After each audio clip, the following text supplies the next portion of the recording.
할렐루야. 우리 한번 기도 드리시고 하나님 앞에 찬양 올리십시다. 고마우신 우리 아버지, 참으로 더운 날씨입니다. 그러나 성령의 뜨거운 역사가 우리에게 풍성하게 넘치게 하옵소서. 그래서 성령이 주시는 뜨거움이 날씨로 우리를 괴롭히는 뜨거움을 압도하는 참으로 성령의 뜨거운 역사가 오늘 이 시간 우리 심령 속에 넘치게 부어 주옵소서. 성령의 충만한 역사를 믿사오며 오늘 이 시간 전체를 주님의 장중에 의탁하옵고 우리 구세주 예수님의 이름으로 기도하옵나이다. 아멘. 우리 시간에 찬송가 259장을 부르도록 하십시다.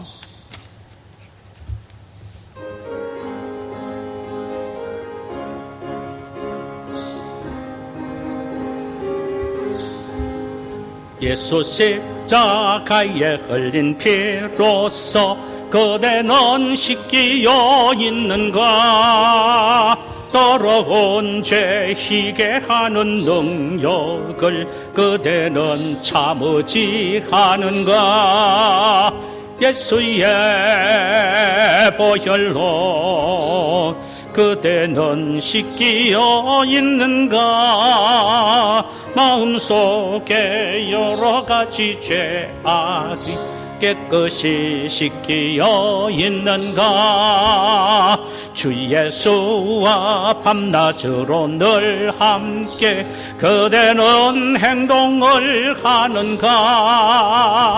아무 때나 어디서나 그대는 십자가 붙들고 있는가? 할렐루야. 예수의 보혈로 그대는 씻기어 있는가? 마음속에 여러 가지 죄악을 깨끗이 씻기어 있는가? 주님 예수 다시 올 때 그대는 영접할 예복이 있는가? 그대 몸은 거룩한 곳 천국에 들어갈 준비가 됐는가?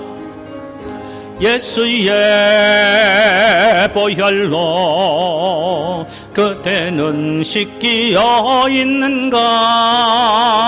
마음속에 여러 가지 죄악이 깨끗이 씻기어 있는가? 아멘.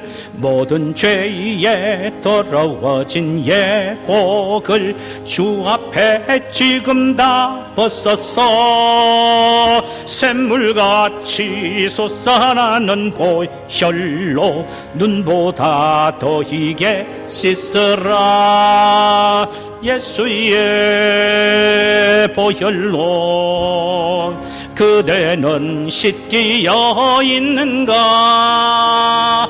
마음속에 여러 가지 죄악이 깨끗이 씻기어 있는 두려움 한번 더 합시다. 예수의 보혈로 주여 그대는 씻기어 있는가? 주님이여 마음속에 여러 가지 죄악이 깨끗이 씻기어 있는가? 우리 하나님의 말씀을 함께 보실까요? 구약성경 요엘서 3장 1절에서 8절까지입니다. 구약 호세아 다음에 요엘입니다. 자, 요엘서 3장 1절에서 8절까지입니다. 우리 한 절씩 교독하도록 하십시다. 제가 먼저 읽도록 하겠습니다. 보라, 그날 곧 내가 유다와 예루살렘 가운데서 사로잡힌 자를 돌아오게 할 그때에 내가 만국을 모아들이고 요사밧 골짜기에 내려가서 내 백성 곧 내 기업인 이스라엘을 위하여 거기서 그들을 심문하리니 이는 그들이 이스라엘 나라들 가운데에 흩어버리고 나의 땅을 나누었으며 또 제비 뽑아 내 백성을 끌어가서 소년을 기생과 바꾸며 소년을 기생과 바꾸며 소녀를 술과 바꾸어 맞섰음이니라. 두로와 시돈과 블레셋 사방아, 너희가 나와 무슨 상관이 있느냐? 너희가 내게 보복하겠느냐? 만일 내게 보복하면 너희가 보복하는 것을 내가 신속히 너희 머리에 돌리리니 곧 너희가 내 은과 금을 빼앗고 나의 진귀한 보물을 너희의 신전으로 가져갔으며 또 유다 자손과 예루살렘 자손 헬라족 속에게 팔아서 그들의 영토에서 멀리 떠나게 하셨음이니라. 보라, 내가 그들을 너희가 팔아 이르게 한 곳에서 일으켜 나오게 하고 너희가 행한 것을 너희 머리에 돌려서 함께 읽읍시다. 너의 자녀를 유다 자손의 손에 팔리니 그들은 다시 먼 나라 스바 사람에게 팔리라. 여호와께서 말씀하셨느니라. 아멘. 할렐루야. 우리 주께서 오늘 이 시간 우리 모두에게 이 말씀을 통하여 은혜 주시기를 원합니다.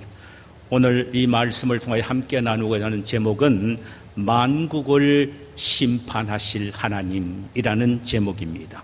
본문은 요엘서 3장 1절에서 8절이죠.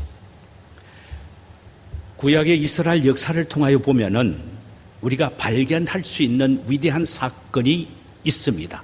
맥락이 계속 이어지죠. 그것은 하나님께서 어떤 경우에도 이스라엘 백성 혹은 유다 백성을 사랑하시되 끝까지 사랑하신다라는 사실입니다. 이것은 변하지 않는 구약 전체 흐르는 하나의 주제입니다. 비록 그들이 우상을 섬기고 하나님을 떠난다고 해도 하나님은 여러 가지 징계를 통하여 반드시 그들로 하여금 회개케 하여 다시 돌아오게 함으로 하나님의 축복을 회복시키신다는 것입니다. 그런데 이런 하나님의 징계는 보통 이방 나라를 통하여 많이 나타내신다는 것입니다. 이방인들이 유다를 괴롭히는 일을 통해서 말입니다. 이때 이방인들은 유다나 이스라엘을 그저 긍휼히 여기지 않고 불쌍히 여기지 않고 못된 악은 골라가면서 더 하게 되는 모습들이 나옵니다. 이때 하나님은 그들을 그대로 보시지 않고 결국은 만국을 심판하게 되신다는 사실을 오늘 본문에서 강조하고 있는 부분입니다. 오늘 본문 1절을 보십시다. 보라, 그날 곧 내가 유다와 예루살렘 가운데서 사로잡힌 자를 돌아오게 할 그때에, 여기 보니까 그날과 그때라는 이 시제가 반복되고 있는데 이것은 똑같은 의미입니다.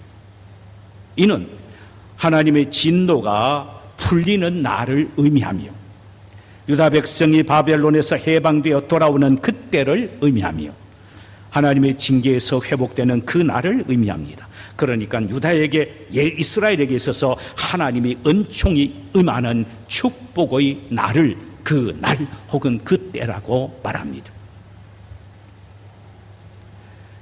유다의 회복과 축복의 날 혹은 때는 이방인들에게는 심판의 날이 됩니다. 2절을 보실까요? 내가 만국을 모아 데리고 여호사밧 골짜기에 내려가서 내 백성 곧 내 기업인 이스라엘을 위하여 거기서 그들을 심문하리니 그랬습니다. 이스라엘을 괴롭혔던 만국을 여호사밧 골짜기에 함께 모아 그들을 심판하시겠다는 것입니다. 우선 이스라엘을 괴롭힌 만국은 누구를 말하며 그들을 심판할 여호사밧 골짜기는 어디를 두고 하는 말씀입니까? 이스라엘을 괴롭힌 만국은 본문 4절에 언급된 대로 두로와 시돈과 블레셋을 의미합니다. 그럼 그들을 모을 여호사밧 골짜기는 도대체 어디를 말합니까? 역대하 20장에 소개되고 있는 여호사밧, 유다의 여호사밧 왕이 승리했던 골짜기를 의미합니다. 좀 더 이해를 돕기 위해서 그 부분에 대해서 함께 생각을 좀 나눠보십시다. 역대하 20장에 보면은 이러한 사건이 기록이 되어 있습니다. 여호사밧 왕이 통치한 어느 날 모압과 암몬과 세일산 연합군이 유다를 침공하기 시작합니다. 삽시간에 유다를 에워싸 버립니다. 유다는 풍전 등화와 같았습니다. 그때 여호사밧 왕은 남녀노소를 막론하고 모두를 예루살렘 성전에 모여서 하나님 앞에 금식하며 기도하라고 금식 기도를 칙령합니다. 각 성읍에서 예루살렘 성으로 모여든 백성들은 너나 할 것 없이 여호와의 전세 뜰에 모여서 금식 기도를 하기를 시작합니다. 그때 매일 먼저 일어나서 하나님 앞에 대표 기도한 사람이 바로 여호사밧 왕이었습니다. 여호사밧 왕은 하나님의 위대한 업적에 대해서 먼저 찬송하며 그 업적을 하나님이 기록해 달라고 간구합니다. 우리 조상들이 애굽에 있을 때 하나님께서는 재앙을 내려 애굽에서 구원하셨고 홍해를 건너게 하셨던 그 하나님, 가나안에 들어와서는 솔로몬을 통하여 아름다운 하나님의 성전을 짓게 하시고, 놀라운 것은 성전 헌당신 때에 솔로몬이 기도하신 기도를 기억해달라고 생각합니다. 기억합니다. 리마인드합니다. 그 내용이 뭐냐면, 하나님, 우리 백성들이 만약에 죄를 범하여 잘못을 행해서 하나님의 징계를 받으면 그곳에서 바로 이 성전을 향하여 기도하면 다 용서하시고 그들의 죄를 기억하지 말아주세요.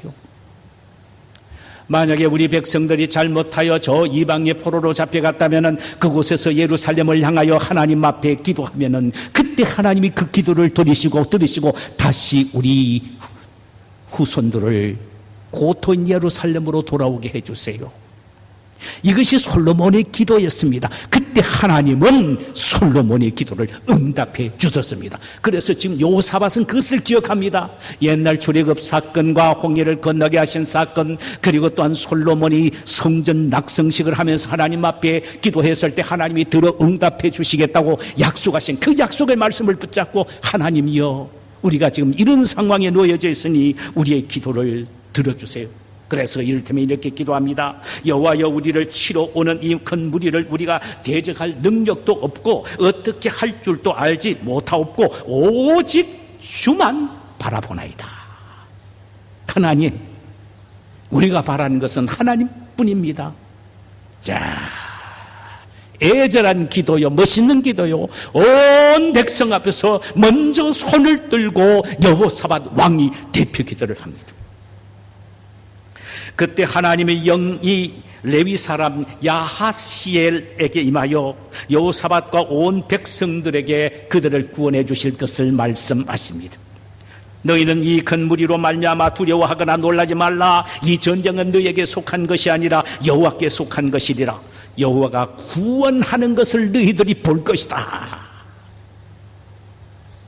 그러면서 어떻게 그들과 싸울 것인가에 대한 작전, 방법을 가르쳐 주셨습니다. 그것은 바로 간단한 이 이야기였습니다.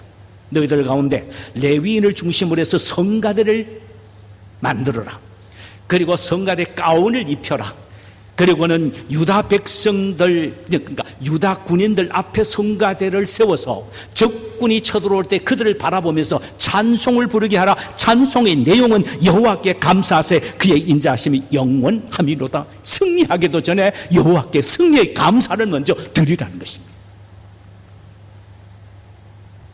여호사밧은 야하시엘이 말한 대로 유다 군대 앞에 조직한 성가대를 세워서 여호와께 감사하세. 그의 인자하심이 영원함이로라라는 찬송을 부르며 적군 앞에서 당당하게 나아가게 됩니다. 찬송이 울려 퍼져서 적군들을 사로잡을 때에, 찬송이 적군들을 사로잡을 때에 하나님은 복병을 두시어서 먼저 모압과 암몬이 힘을 합해서 세일산 연합군을 치게 하셨습니다. 세일산 연합군이 패하자마자 하나님은 역시 복병을 통하여 그들을 어지럽게 하여 누가 누군지를 모르게 만들므로 모압과 암몬이 또한 전쟁을 벌입니다. 서로 자멸했죠. 그날에 이스라엘 유다 군대는 칼 하나 사용하지 않고 완벽하게 승리하게 됩니다. 그것이 바로 여호사밧 꼴작입니다.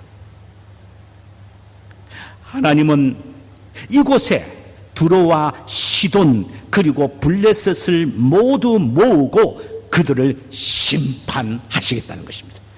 옛날 너희 조상 여호사밧 왕이 경험했던 여호사밧 골짜기에서 모압과 암몬과 세일산 연합군을 점령하고 쳐부쉈듯이 너희들도 역시 그곳에서 두로와 시돈과 블레셋을 내가 처참하게 멸망시키시겠다는 것입니다. 도대체 이들이 유다 백성들에게 무엇을 했기에 하나님은 이들을 여호사밧 골짜기에 몽땅 모아놓고 심판을 내리시겠다고 하셨습니까? 그것은 고통당하고 어려움을 당하고 있는 유다 백성을 불쌍히 여겨서 도와주지는 않고 오히려 연약함을 이용해서 악을 최대한으로 활용해서 그들을 괴롭히기 때문입니다. 자, 보세요. 어떤 사람은 슬프고 고통과 패배와 절망 속에 있는 사람을 위로하고 용기를 주어야 하는 것이 인간의 상정입니다. 그것이 바로 하나님의 마음입니다. 사실 믿든 믿지 않든 그런 마음을 가져야 합니다. 그런데 모압과 두로와 시돈과 블레셋 연합군은 그러지 않았습니다. 얼마나 이스라엘에게 악을 행했는지 모릅니다. 유다에게요. 그런데 그 유다에게 악한 그 악의 행위를 세 가지로 오늘 본문을 말합니다. 첫째로는 그들은 이스라엘 열국 중에 흩어버리고 땅을 나누어 가졌다는 것입니다. 2절 하반절, 이는 그들이 이스라엘을 나라들 가운데 흩어버리고 나의 땅을 나누었음이니라. 두로와 시돈 사람들은요, 유다 백성들을 주변국의 노예로 팔아버렸단 말이죠. 일부러 가족들을 갈라서 따로 팔아버립니다. 이는 그들이 다시 돌아와 모이지 못하게 하기 위하여 근절해버리겠다는 것입니다. 얼마나 악한 일입니까? 또한 그들이 가지고 있던 물건들을 경매에 팔아 붙였습니다. 그리고는 그들의 땅을 나누어 가졌습니다. 시처럼 몽땅 다 말리듯 말려버리는 거예요. 말려버리는 거예요. 하나님은 이렇게 행한 두로와 시돈 사람들에게 말씀하시기를 너희는 나의 땅을 나누었다라고 말씀하셨습니다. 자, 보세요. 이 땅은, 유다 땅은 누구 땅입니까? 예루살렘은 누구 땅입니까? 두로와 시돈과 블레셋이 연합하여 그들이 점령하여 그들 것으로 만들었다고 해서 그들의 땅이 아니라 원래 하나님의 땅이라는 것입니다. 너희들이 내 땅을 나누어 갖는다?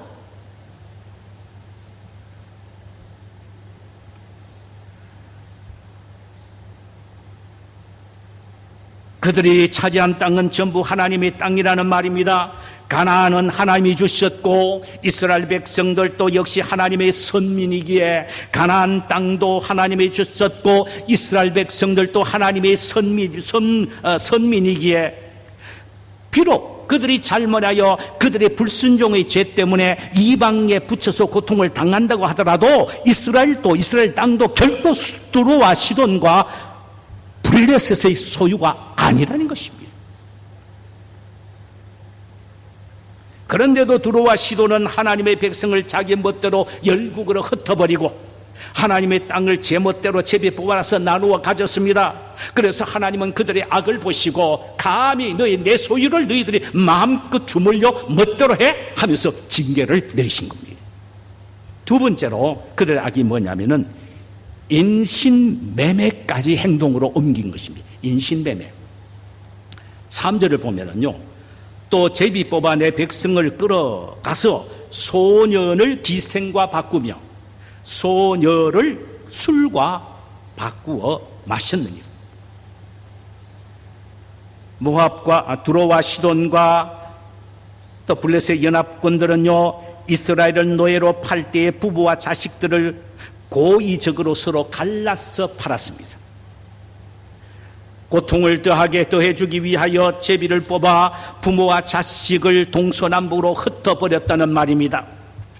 더욱 그들의 사악한 행위는 유아들을 대하는 그들의 행동에서 나타납니다. 부모를 탈 때 어린 유아들을 함께 보내야 안 되겠습니까? 그러지 않았습니다. 하루 저녁 기생과 자는 값으로 소년을 주었고, 하루 저녁 술 마시는 값으로 소녀들을 줄 정도로 그들은 사악한 인신매매자들이었단 말입니다. 그것만이 아니었습니다. 유다 백성들이 아예 고향으로 돌아오지 못하도록 아주 먼 곳으로 팔아버렸습니다. 6절을 보실까요? 또 유다 자손과 예루살렘 자손들을 헬라 족속에게 팔아서 그들의 영토에서 멀리 떠나게 하였음이니라. 자 보세요. 그 당시 헬라는 지구의 끝으로 여겼습니다. 그러니까 그들은 아시아에서 유대인들을 잡아다가 저 유럽 끝에다 팔아버렸다 이 말입니다. 아예 다시 회복하지도 못하도록 서로 만나지들 제휴하지도 못하도록 만들어버렸다 이 말입니다.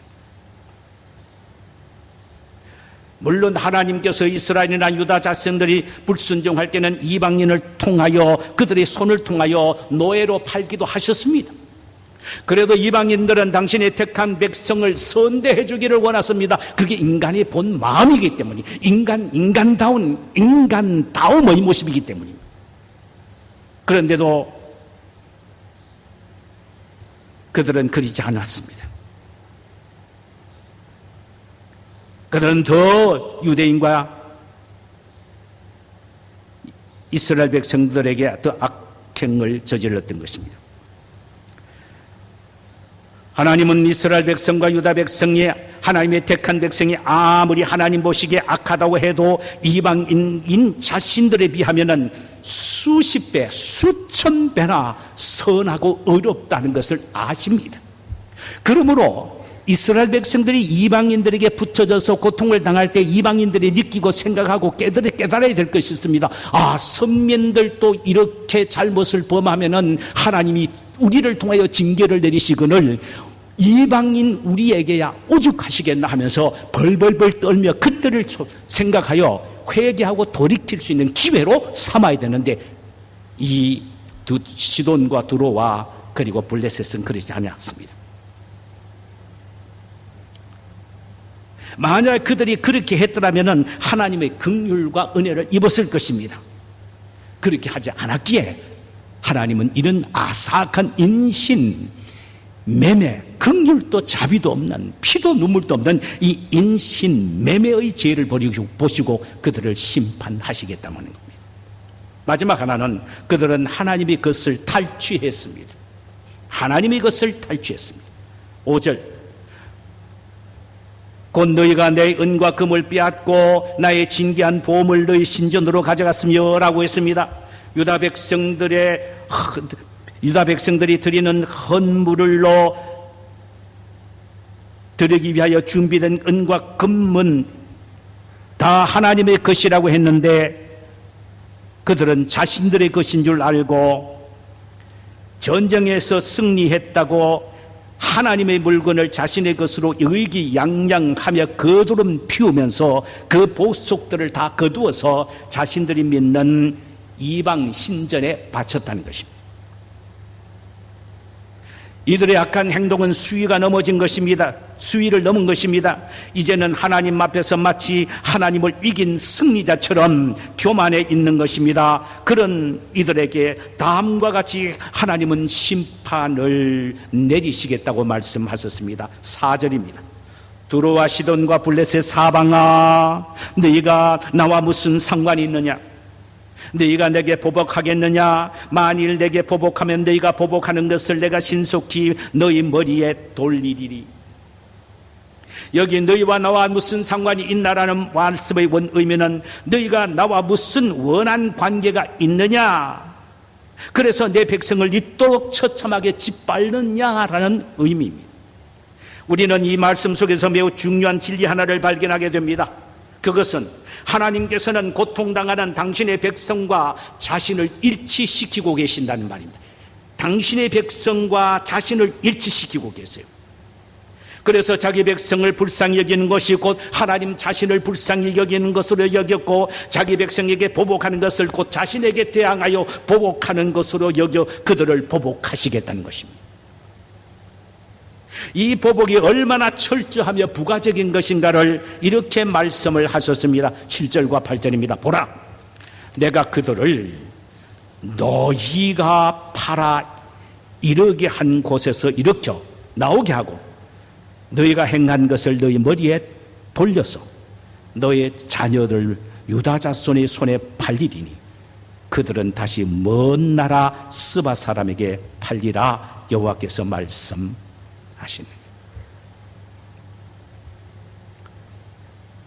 너희가 유다 자녀들을 팔았으나 유다의 자녀들이 회복하여 그들이 너희 자녀들을 먼 나라에 팔되 아주 먼 곳 스바까지 팔게 할 것이라고 말씀하셨습니다. 하나님의 심판은 철저히 부가적이라는 것이다. 부가적. 여러분, 때로는 하나님은 이방인을 통하여 성도들에게 고난을 주시고 징계를 주실 때도 있습니다. 그러나 그것은 멸하기 위함이 아니라 회개하고 돌이키고 정금같이 변화되게 하기 위함의 목적이 있는 것입니다. 이때 이방인들은 하나님의 자녀에게 긍휼과 자비로 대해야 합니다. 그렇지 않고 악하게 대하면 하나님이 아시고 심판하시는데 성도를 한 대 때리면 하나님이 그들에게 20대를 때리게 하겠다는 것입니다. 결론적으로 우리는 중요한 메시지 하나를 붙잡아야 합니다. 여호사밧 골짜기에서의 여호사밧의 승리의 역사는 두로와 시돈과 블레셋에게만 내린 심판이 아니란 말입니다. 이것은 인류 역사의 마지막 때에 있게 될 종말론적인 심판을 포함하기도 합니다. 이것은 인류 역사의 마지막 때에 심판 있게 될 엄청난 재앙을 도래시키겠다는 사실에 대한 암시이기도 합니다. 여호사밧 골짜기의 심판과 종말론적인 심판을 함께 오버랩하고 있다는 말이죠. 그렇다면 우리는 믿음의 형제, 이방인은 말할 것도 없고 믿음의 형제끼리도 고통당하고 어려움당하고 시련당하고 있을 때에 그 모든 것들을 함께 나누고 도와줘야 된다는 의미입니다. 여러분, 이방인이 믿지 않는 사람에게 이방인들이 믿는 하나님의 자녀에게 오히려 악을 행하고 그들이 고난당할 때에 고통을 더하게 하고 괴로움을 주는 것도 하나님은 잊지 않고 심판하신다고 했는데, 마땅히 도와야 하고 마땅히 협력해야 할 믿음의 형제가 믿음의 형제의 고통을 외면하고 오히려 고통을 진다면은 하나님은 마지막 때에 모압과 암몬과 세일산 연합군에, 그리고 시돈과 두로드와 블레셋 연합군에게 내린 심판보다도 더 가혹한 심판을 내리실 수도 있다는 말씀이에요. 우리는 이 사실을 예수님이 아주 생생하게 설명하신 부분을 기억하게 됩니다. 마태복음 25장 31절 이하에 나와 있습니다. 거기에 보면 마지막 심판 때에 화경이 나옵니다. 백보좌 심판 때에 화경이 나오는데 예수님이 친히 하신 말씀입니다. 뭐라고 말씀하십니까?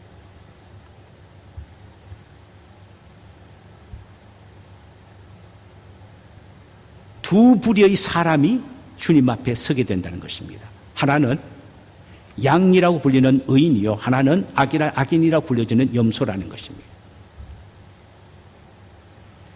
양이로 불려지는 의인은 평소에 믿음의 형제가 고난을 당할 때 함께 고난을 당했고, 배고플 때 먹을 것을 주었고, 헐벗었을 때 입을 것을 주었고, 갇혔을 때 가서 위로해 주었다는 것입니다. 예수님은 그것을 근거로 해서 그에게 영원한 축복을 선언하신다는 사실을 보여주겠습니다. 그러니까 양이라고 일컬어지는 그 사람은 예수님 말합니다. 아니, 예수님, 어떻게 내가 주님이 배고프실 때, 주님이 헐벗었을 때, 주님이 고통당했을 때에 내가 도와주고 또 먹여주고 내가 입을 것을 주었습니까? 나를 예수님이 그렇게 한 적 없습니다 하니까 예수님 기가 막히게 말씀하시죠. 소자 가운데 하나, 이 말은 믿음의 형제 가운데 하나 한 그 선행이 나에게 한 것이라고 하셨습니다. 예수님은 믿음의 형제와 동일시 하셨습니다. 그래서 교회와 그리스도는 바울은 신약에서 하나라고 말합니다. 옆에 있는 염소라고 불리는 자에게 말합니다. 너는 내가 헐벗을 때 입을 것도 주지 않고, 내가 배고팠을 때 너 먹을 것 안 주었고, 내가 갇혔을 때 네가 나에게 와서 위로하거나 돌아보지 않았다라고 말하니까, 이 염소된 자가 뭐라고 말합니까? 언제 주님이 갇혔고, 언제 주님이 헐벗었고, 언제 주님께서 오게 갇혔습니까? 만약에 그렇게 하셨다면 내가 가서 도왔죠. 예수님 하시는 말씀이 작은 소자 믿음의 형제에게 하나에게 하지 아니한 것이 곧 나에게 하지 아니한 것이다라고 말씀을 하신 것입니다. 그러면서 그를 향하여 저주를 받은 자들아, 나를 떠나 마귀와 그 사자들을 위하여 예비된 영원한 불에 들어가라고 했습니다. 사랑하는 성도 여러분, 하나님은 고난받는 성도에게 가진 전 재산 다 퍼다 주어라고 말씀하시지 않습니다.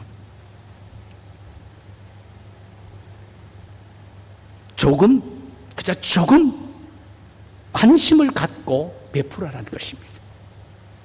그러면서 따뜻한 말 한마디를 잊지 말라는 것입니다. 물질이 없으면 말이라도 도와야 한다는 것입니다. 오늘 좀 어떠세요? 당신은 하나님의 축복을 받은 하나님의 자녀입니다. 곧 일어나게 될 것입니다. 제가 계속 기도해 드리겠습니다. 이 따뜻한 말 한마디가 하나님이 기억하시고 갚아주시는 요소가 된다는 것입니다.